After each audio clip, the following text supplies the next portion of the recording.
I don't have to tell you that your Sunday lineups have been a big hit with the fans. And I want to ask you about, because there's a couple of things that go into that come up a lot regarding that, is having both of your best players out in the same game, and the other one is doing it at home. Post-pandemic and stuff, and fans and so forth. What do you say to somebody who says, all right, why don't you just do that in Milwaukee? I understand that. That's a good point. And, I honestly, I had not thought about that.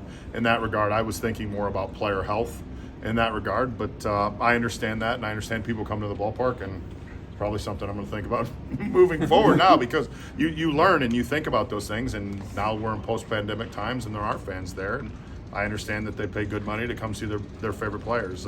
In terms of yesterday, it was more just about player health. Right. But, it is something to keep in mind. And those things, the rest things, those all get scripted.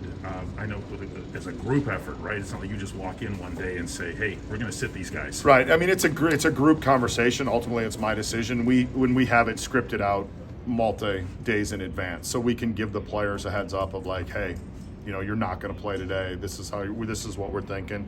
And then in this stretch, we're looking at 16, and we're also looking at, we play 2 here, and then we go day, then we go night, then we go back to day. And there's a lot of things that come into play.